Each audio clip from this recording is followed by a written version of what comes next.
ഇന്ന് പോകുന്നത് പെരുന്നാളിന് ഡ്രസ്സ് എടുക്കാനാണ്. ഇവിടുന്ന് കുറേ നല്ല പ്ലാനെല്ലാം ഉണ്ടായി. മെറ്റീരിയൽ വാങ്ങുക, അവിടെ സ്റ്റിച്ചാക്കാൻ കൊടുക്കുക, അങ്ങനെ എല്ലാം ആയിട്ടാണ് ഇവിടുന്ന് പോയത്.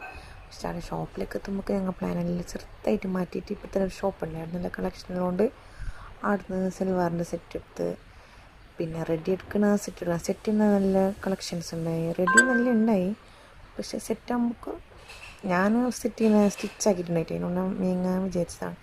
പിന്നെ നേരെ ഇതിന് ഡ്രസ്സ് എടുക്കാൻ പോയി. ഓൻ്റെ ഡ്രസ്സ് ഓൻ്റെ ഇടിച്ചത് മാറ്റുമ്പോൾ ഓനെന്ന് പെരുന്നാക്കെടുത്ത ഡ്രസ്സ് ഇടയിട്ട് ആടെ ഡ്രസ്സ് മാറ്റേണ്ട കുറേ ഇരുന്ന്. പിന്നെ നേരെ ഫാൻസിക്കെല്ലാം പോയി. പിന്നെ ഉച്ചയായിട്ടേ പിന്നെ ഫുഡ് കഴിച്ച് നേരെ ഹോസ്പിറ്റലിലേക്ക് പോകണ്ടേ. അങ്ങനെ ആടെ ഞങ്ങൾ ടൗണിലേക്ക് പോകുമ്പോൾ ഒരു ടെസ്റ്റിന് കൊടുത്തിട്ടുണ്ടായി. അപ്പോൾ അത് മേങ്ങാനാണ് ഞങ്ങൾ വന്നത്. എന്നിട്ട് ആടെ നേരെ ബസ് കയറിയിട്ട് അപ്പനെ എൻ്റെ മോനെ ഉറങ്ങിന് കുറേ ലേറ്റ് ആയതുകൊണ്ട്. പിന്നെ ആടുന്ന് പൊരിക്കത്തിൽ കുറച്ചെല്ലാം കഴിഞ്ഞിട്ട് കുറച്ച് നല്ലോണം ടൈം കഴിഞ്ഞു. കുറച്ച് രാത്രി ആകുമ്പോഴേക്ക് അത് ഡ്രസ്സ് സ്റ്റിച്ച് ആക്കാൻ കൊടുക്കാൻ പോയി. അതിൻ്റെ കുറച്ച്